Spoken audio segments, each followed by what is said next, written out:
오늘 하나님의 말씀은 신약성경 사도행전 16장 9절 10절 말씀입니다. 사도행전 16장 9절에서 10절 말씀 우리 함께 합독합니다. 밤에 환상이 바울에게 보이니 마게도냐 사람 하나가 서서 그에게 청하여 이르되 마게도냐로 건너와서 우리를 도우라 하거늘 바울이 그 환상을 보았을 때 우리가 곧 마게도냐로 떠나기를 힘쓰니 이는 하나님이 저 사람들에게 복음을 전하라고 우리를 부르신 줄로 인정함이로라. 아멘. 오늘 말씀 제목이 미리 현장의 축복입니다.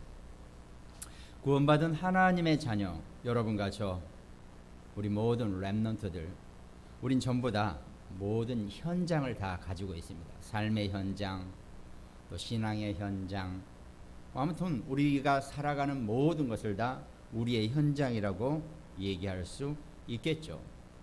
그럼 여러분과 저의 현장, 구원받은 자의 현장은 하나님이 절대 주권을 가지시고 준비하신 현장이라고 우리가 얘기할 수 있을 것입니다.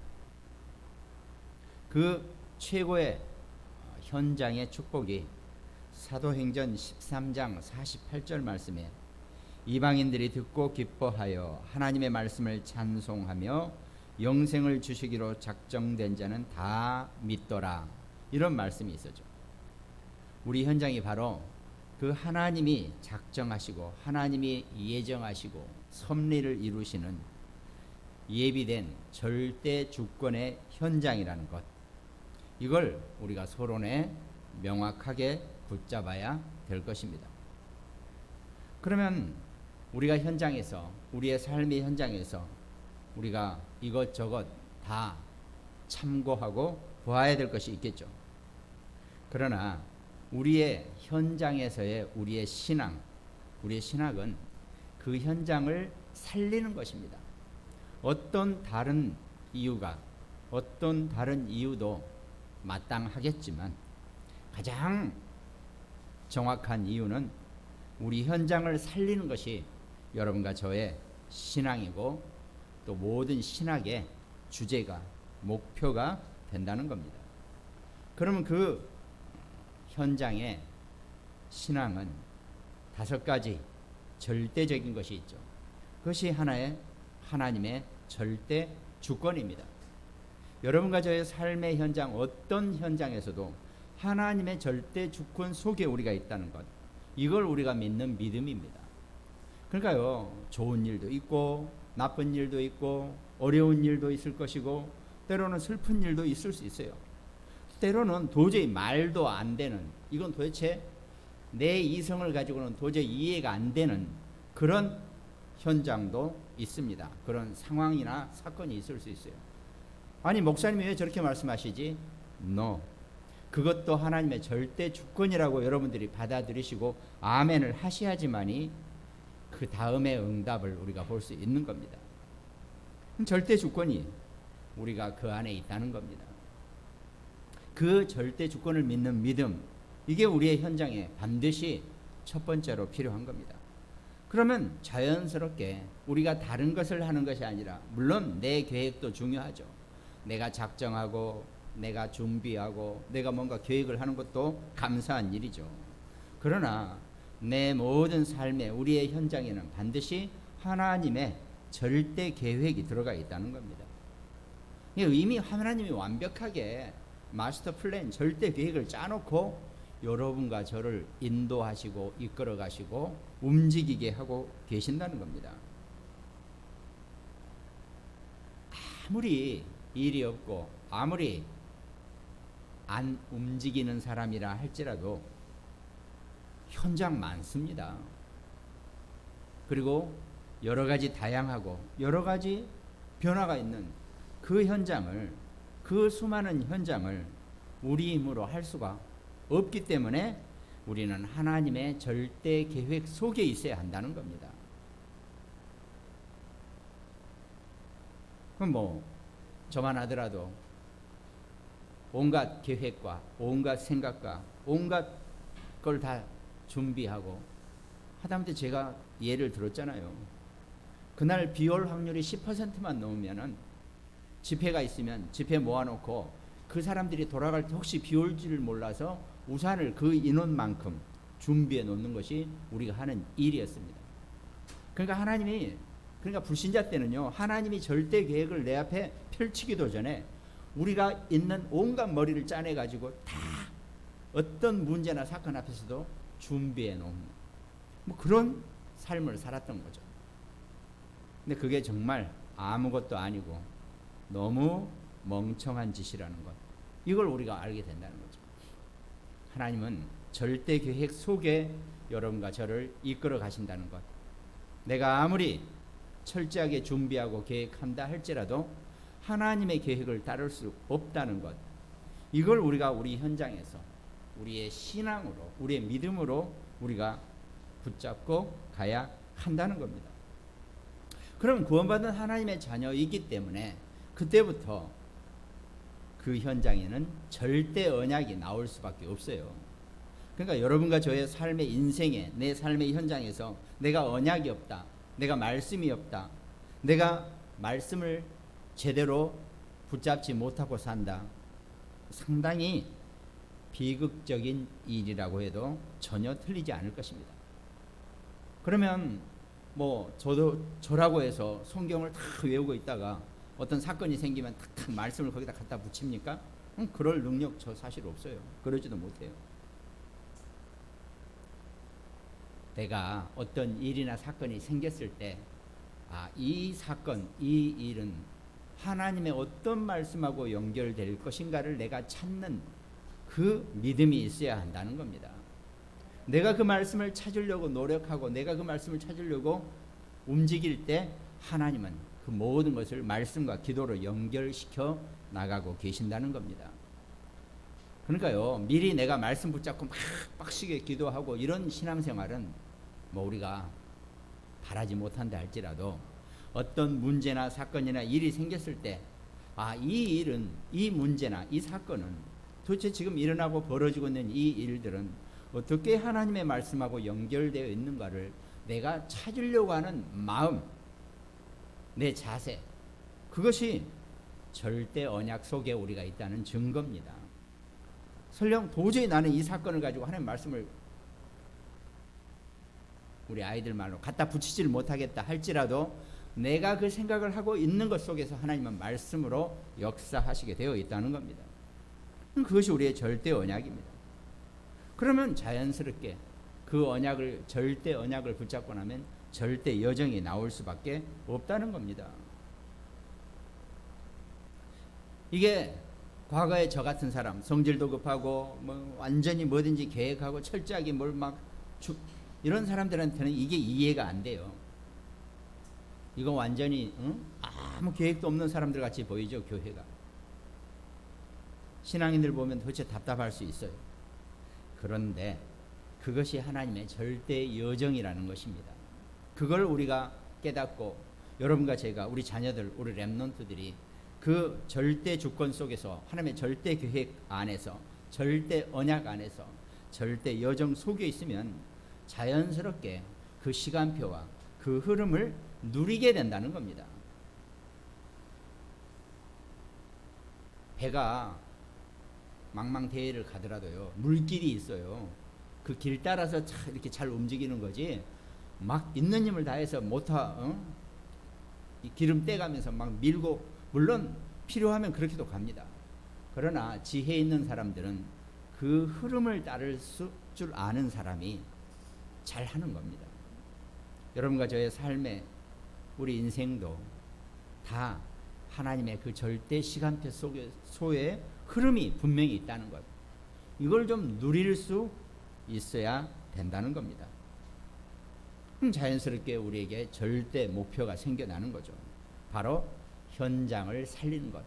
나를 만나는 사람은 누구든지 나를 통해서 살아나게 하는 것. 그것이 절대 목표입니다. 그것이 우리 신앙의 목표고 우리 신학의 목표가 되어져야 한다는 겁니다. 근데 우리가 신앙생활 하면서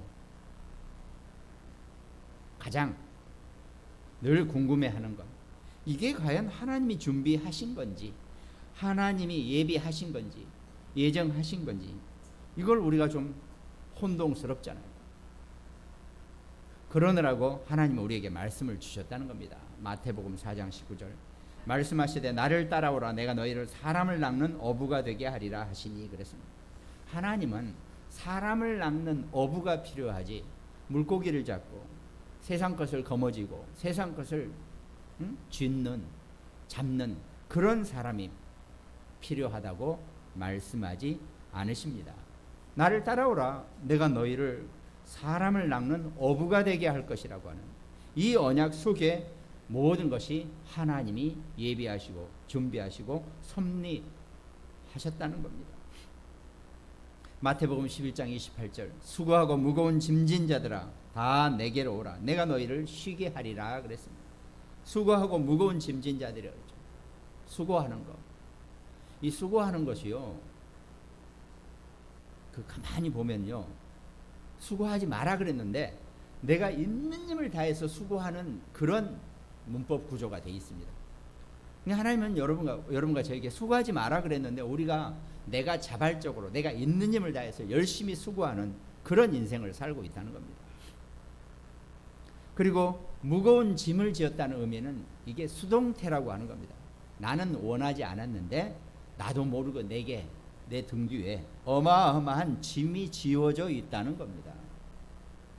그러니까 여러분과 제가요, 아무리 아니라고 하지만 아무리 게으르고 그 뭐죠, 그 뭐 이렇게 늘보 그런 같은 스타일의 사람이라도요, 체질적으로 수고하고 무거운 짐을 지게 되어 있다는 겁니다. 다 내게로 오라 내가 너희를 쉬게 하리라 그랬습니다. 예수님께만 가면, 예수님의 손만 붙잡으면 수고하고 무거운 짐을 다 쉬게 해 주신다는 겁니다. 여러 가지로 쉬운 인생 아니죠. 힘들고 이런저런 어려운 일도 많이 있죠. 그러나 예수님을 찾고 예수님 손만 붙잡으면 다 여러분과 제가 쉬게 되는 줄로 믿으시기 바랍니다. 그러니까 결국은 사도행전 1장 3절 우리는 하나님 나라의 일 속에 있는 자들이고 여러분과 제가 우리 자녀들이 우리 렘넌트들이 어디를 가더라도 그것이 하나님 나라라는 것, 이 언약을 붙잡고 우리 현장을 볼 수 있어야 한다는 겁니다. 그래서 우리가 조금 더 힘이 생기면 그 하나님 나라의 현장에서 예비된 자, 말씀 운동 속에서 예비된 자를 만나게 되고 제자를 찾고 사명자를 만나게 된다는 겁니다. 이미 여러분과 저는요, 예비된 자요, 제자요, 전도 제자요, 사명자입니다. 이 말씀을 함께 나누는 우리 모든 식구들은 전부 다 하나님의 사명자인 줄 믿으시기 바랍니다. 아이, 내가 뭐 별로 하는 것도 없고 신앙생활도 그저 그렇고, 아닙니다. 이미 여러분과 저를 하나님이 제자로, 예비된 자로, 사명자로 삼으신 줄 믿으시기 바랍니다. 그것이 하나님의 절대 주권이라니까요. 아니, 하나님 절대 주권 속에 우리가 있는데 나를 제자로, 예비된 자로, 사명자로 삼으셨는데 내가 자꾸 아니라 그러니까 뭔가 일이 자꾸 어긋나게 되어 있다는 겁니다. 뭐 아니면 어떻습니까? 나 사명자 하고 하나님의 인도를 받으면 하나님이 그에 맞는 모든 것을 다 주시게 되어 있다는 겁니다. 너희는 먼저 그의 나라와 그의 의를 구하라 그랬습니다. 나머지 것은 하나님이 다, 하다못해 공중에 나는 참새도 내가 먹일진데 하물며 내 자녀들, 내 자식들 절대 그냥 보내고 굶기는 일이 절대 없다고 하나님이 약속하셨습니다. 그 언약이 우리 삶의 현장, 여러분과 저의 현장, 우리 렘넌트들의 현장을 볼 때 우리가 먼저 붙잡아야 될 그 현장의 축복이고, 그것이 미리 준비되어 있다는 겁니다. 그래서 우리가 미리 현장이라 그랬어요. 좀 말이 좀 맞아? 맞는 말인가 뭐 좀 그럴 수 있죠. 이거 문법 맞아? 우리가 크게 문법에 매이지 말고 미리 현장의 축복이라고 제가 그렇게 말을 붙여본 겁니다. 우리가 말씀 속에 있다 보면요, 이렇게 저도 그렇습니다. 다른 사람이 하는 얘기를 가만히 들으면 저거 국문법에 맞는 거야? 뭐 이렇게 좀 생각을 합니다. 그러나 그거하고 아무 상관없이 우리는 이미 하나님의 절대 주권 속에 있다는 것, 이 언약만 붙잡고 승리하는 현장의 주인공 되시기를 주님의 이름으로 축원드리겠습니다. 그럼 본론에 여러분과 저는 그 현장, 많은 현장이 있죠. 이런저런 많은 현장이 있습니다. 특별히 그걸 우리가 다 통틀어서 237 현장이라고 그랬단 말이죠. 그러면 그냥 그거 한마디로 다 해결되는 거죠. 237 현장을 살리기 위해서 우리가 미리 가져야 할 우리의 영적 컨텐츠라고, 영적 내용, 영적 준비되는 것, 이게 우리의 본론 내용이라고 그랬죠. 오늘 말씀은 사도행전 16장을 읽었죠.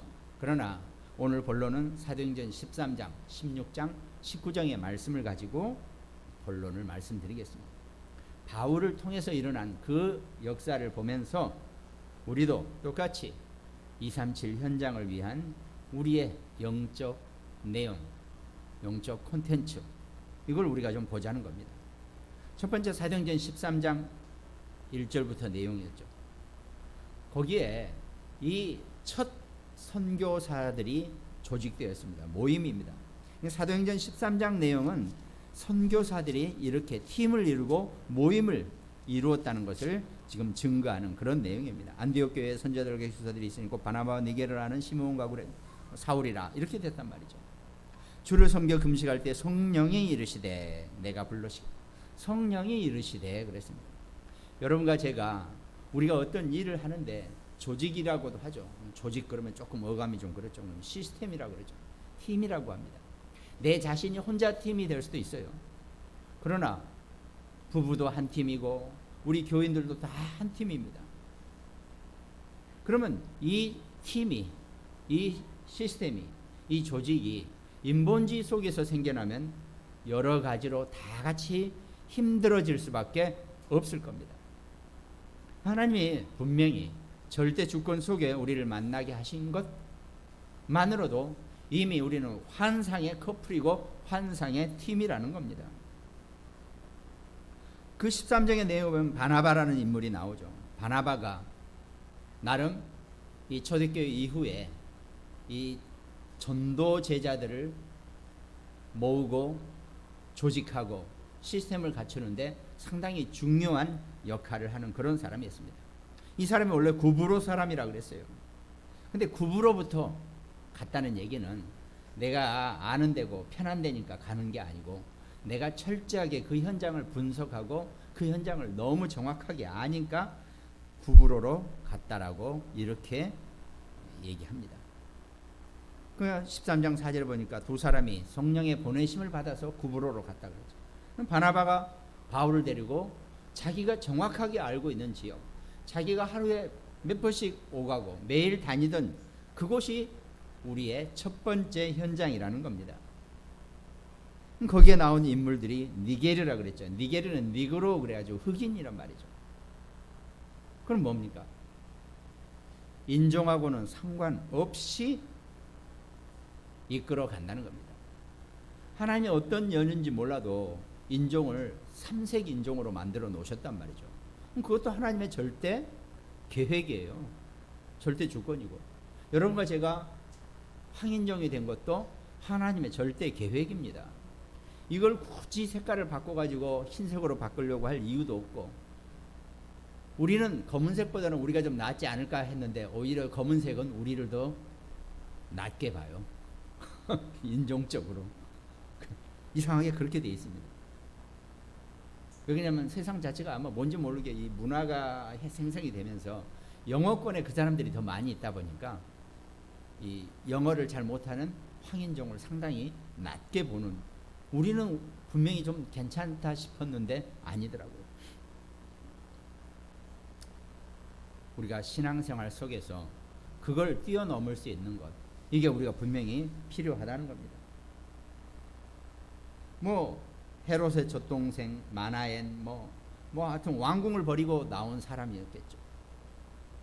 바울은 또 누굽니까? 디모데전서 1장 15절에 보니까 나는 죄인 중에 죄인, 괴수 중에 괴수라 그랬습니다. 왜?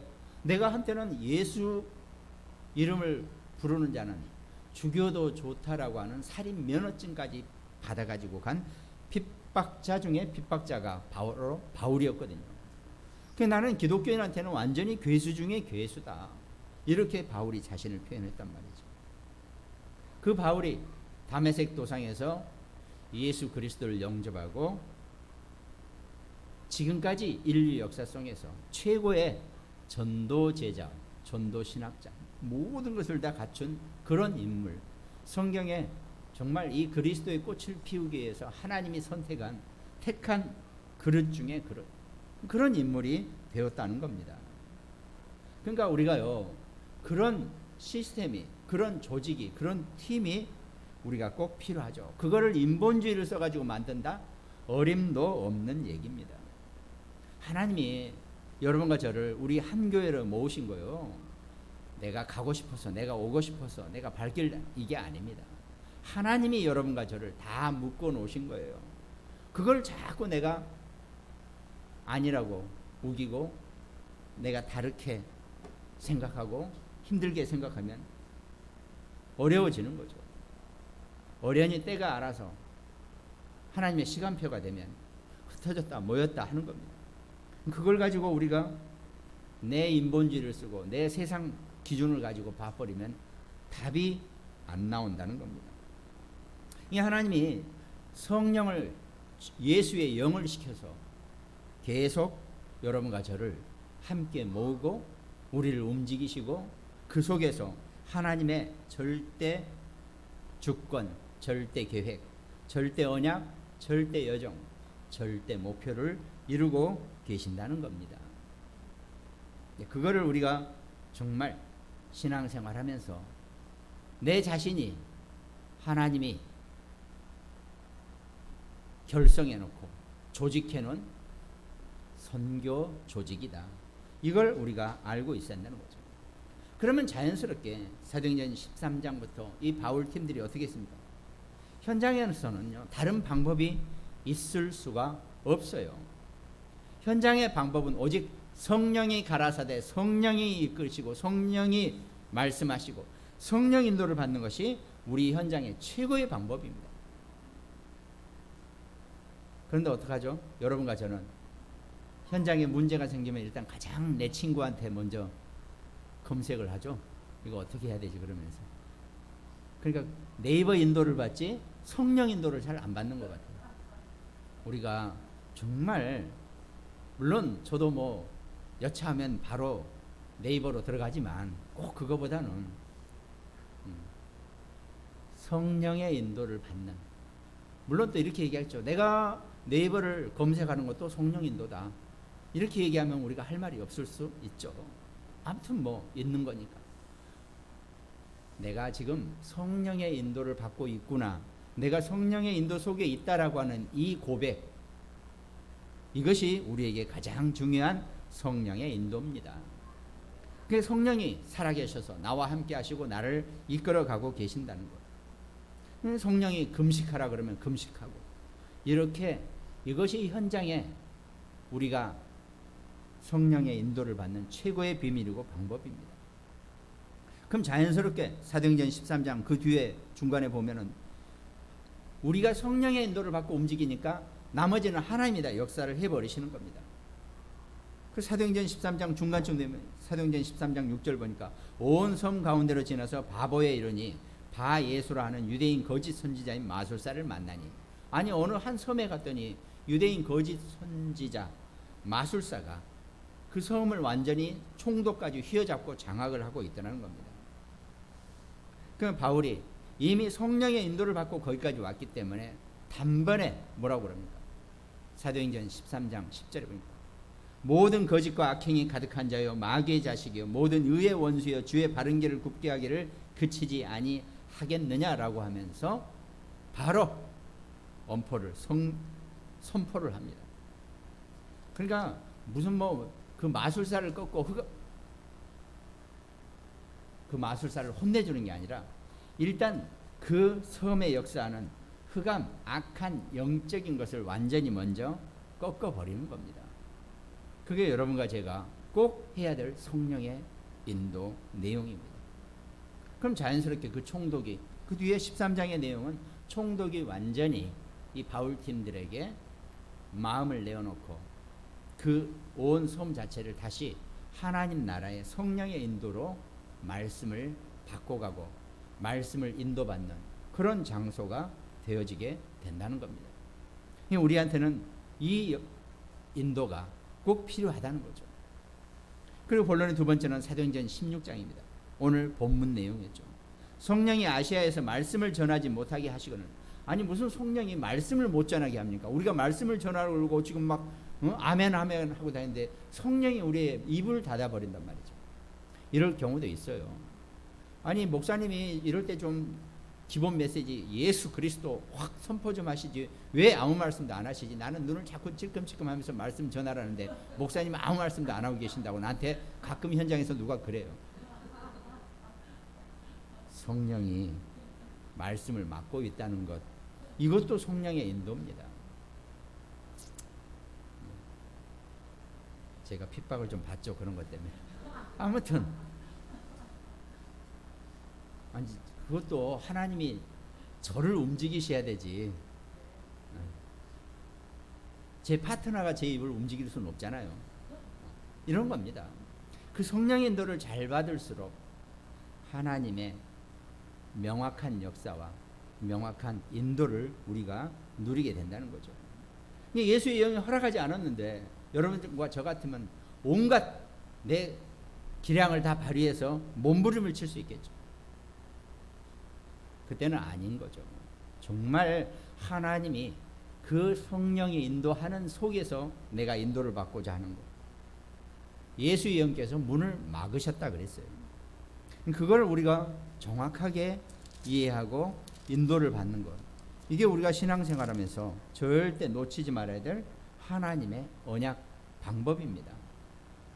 그건 자연스럽게 그 마게도냐로 와서 우리를 도우라는 이 말씀을 바울이 붙잡아 버리니까 자연스럽게 그 다음부터는 일이 수월하게 풀려 나간단 말이죠. 사도행전 16장 뒤에 보면 또 뭡니까?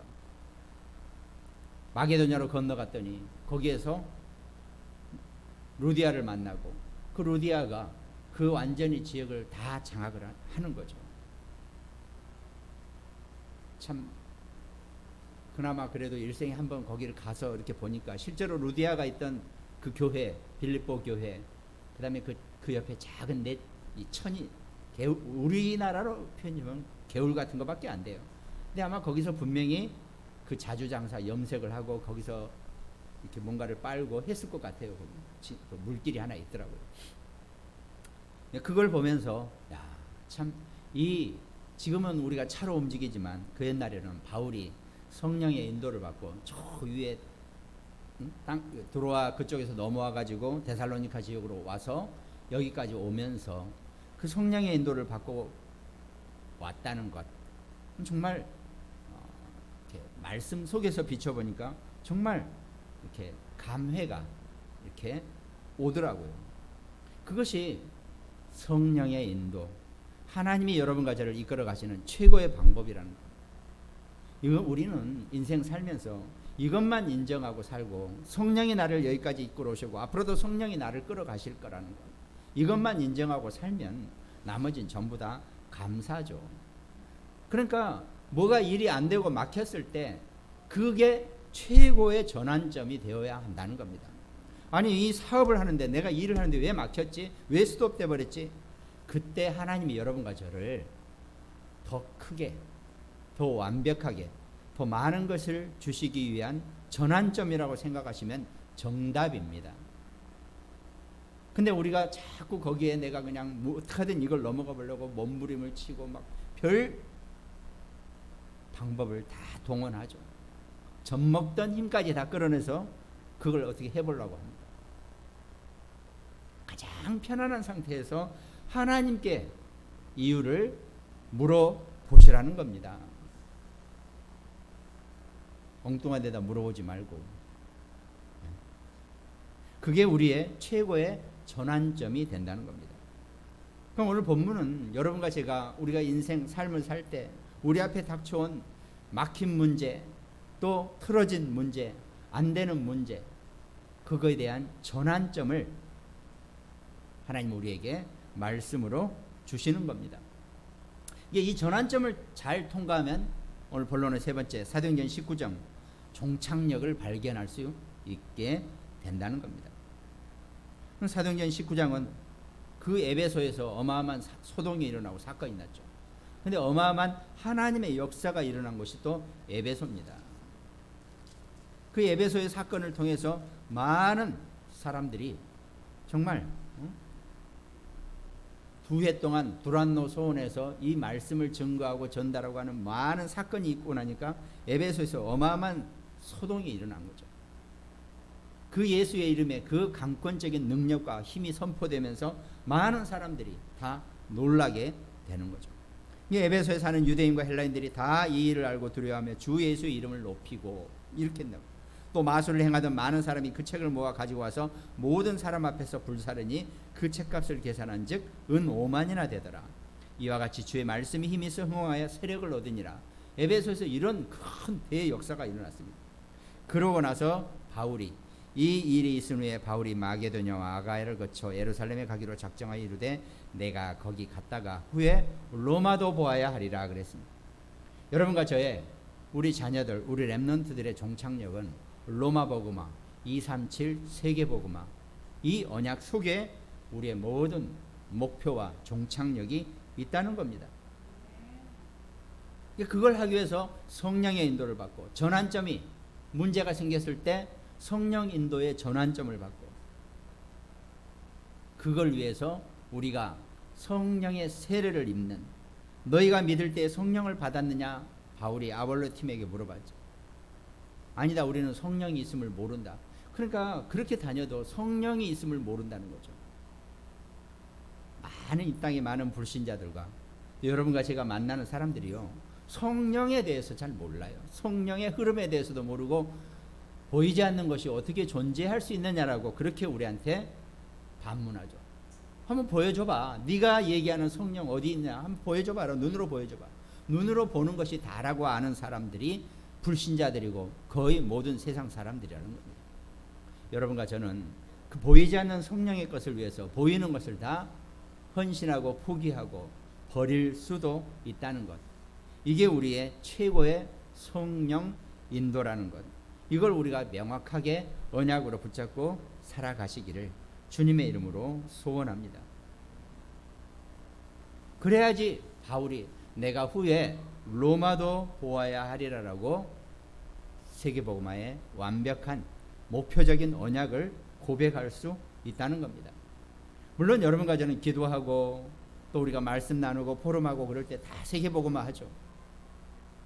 정말 내게 맞는 가장 확실한 세계복음화의 언약 이게 있어야지 여러분과 저와 우리 자녀들 우리 렘넌트들이 정말 그 언약 속에서 하나님의 인도를 받고 나아갈 수 있게 된다는 겁니다. 그 시대의 바울은 이 로마가 세계복음화였습니다. 로마가 그 고대 근동 모든 지역을 다 정복해 놨기 때문에 로마만 움직이면 그 모든 지역이 다 영향을 입는다는 것을 바울은 나름 머리가 똑똑한 사람이기 때문에 그걸 알게 된 겁니다. 그래서 로마 가이사 앞에 로마에서도 증거하리라 이렇게 언약을 붙잡은 겁니다.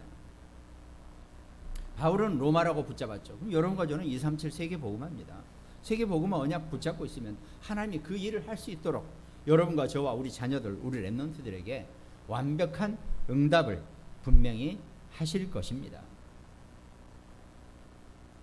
여러 가지로 어렵고 힘들고 문제가 있죠. 그 속에서 하나님이 여러분과 제게 주신 언약이 분명히 존재한다는 겁니다.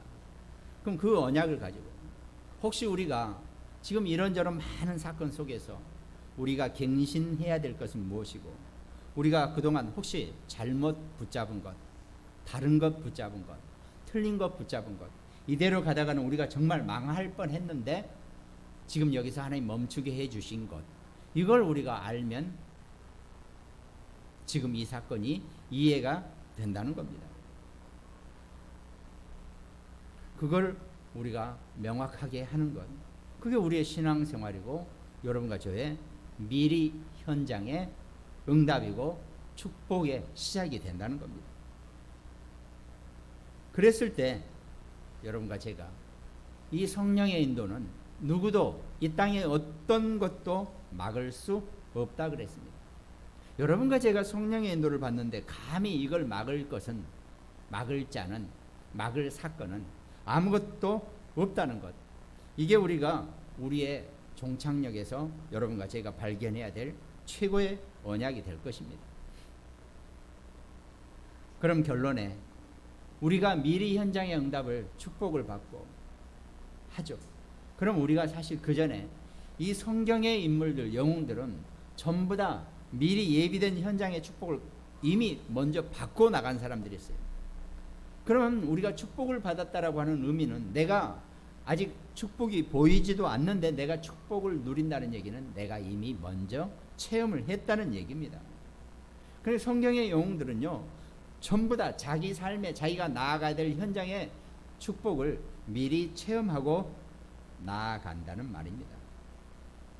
성령이 보내심을 받고 예수의 영이 허락해서 예수의 영이 이끌려 간다는 것 자체가 여러분과 제가 이미 성령을 미리 체험하고 그 성령의 체험 속에서 우리는 완벽하게 우리 삶에 우리가 나아갈 어떤 현장에서도 우리는 부족함이 없고 정말 승리자로 어떤 것도 우리를 막을 것이 없고 우리를 방해할 것이 없다는 이것이 우리의 미리 체험입니다.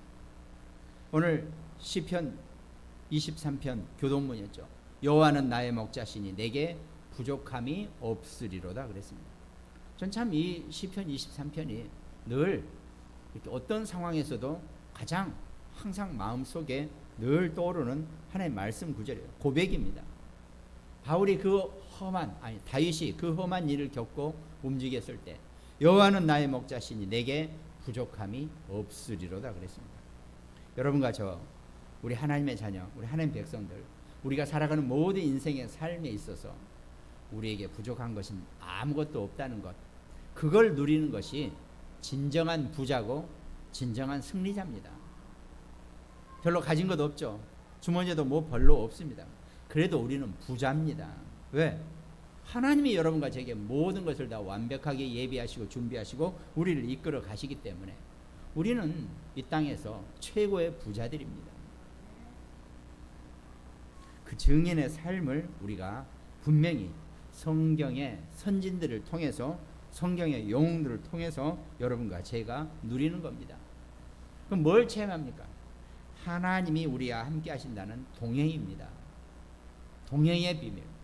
내가 혼자 있을 것 같죠? 외로울 것 같죠? 절대 그렇지 않습니다. 하나님이 나와 함께 하시고 하나님이 나를 이끌어 가시고 하나님이 늘 내 곁에서 나를 지키고 계신다는 겁니다. 그게 임마누엘의 동행입니다. 나는 혼자 있고 나는 슬플 것 같죠? 외로울 것 같죠? 안 그렇습니다. 하나님이 늘 나와 함께 하신다는 것.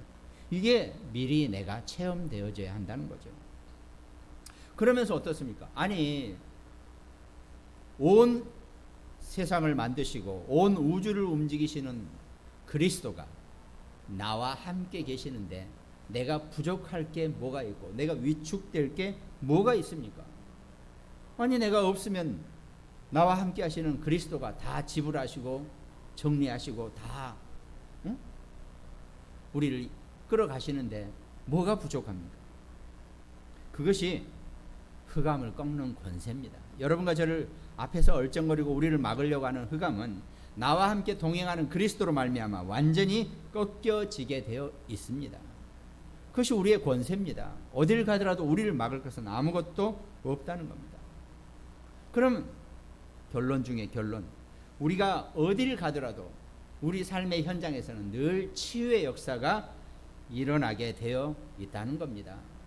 영적인 치유가 먼저 되어지죠. 육신적인 치유까지 함께 되어진다는 겁니다. 특별히 하나 기도해 주실 것, 우리 지금 문재영이가 반주인데 계속 못 나오고 있죠. 두통이 계속되는데 이게 원인을 못 찾고 있어요.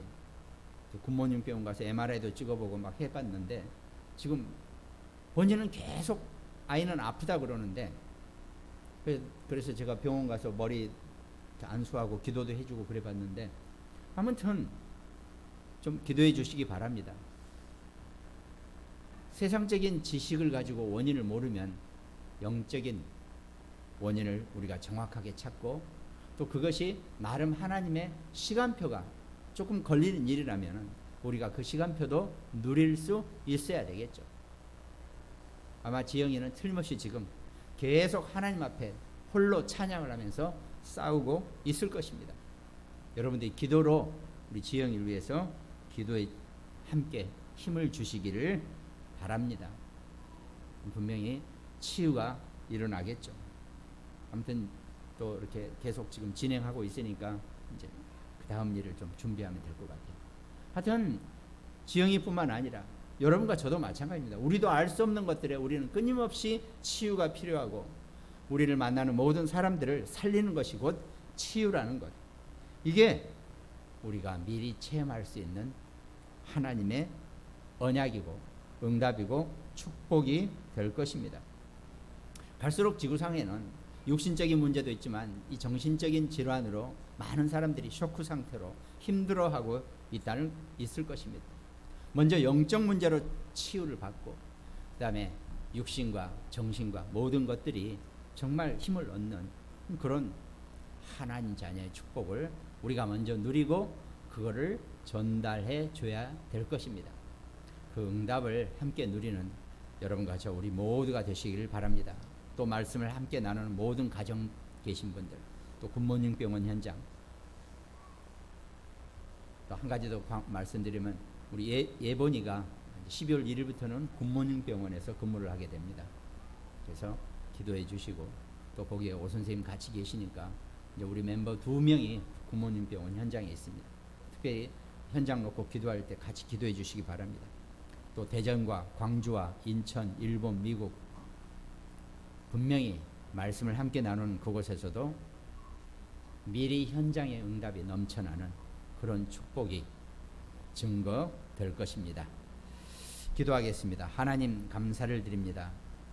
우리가 삶의 현장에서 하나님이 이미 우리에게 완벽하게 예비하신 미리 현장의 축복을, 미리 현장의 응답을 누리는 그걸 확인할 수 있는, 미리 체험할 수 있는 최고의 시간표에 오늘 말씀될 수 있도록 주님이 축복하시고 함께하여 주시옵소서. 힘들고 어려운 일이 있으면 말씀으로 이겨내고 말씀으로 승리하고 말씀으로 치유되어지는 최고의 한 주간 될 수 있도록 주께서 역사하시고 축복하여 주시옵소서. 감사를 드리옵고 우리를 구원하신 예수 그리스도 이름으로 기도드립니다. 아멘.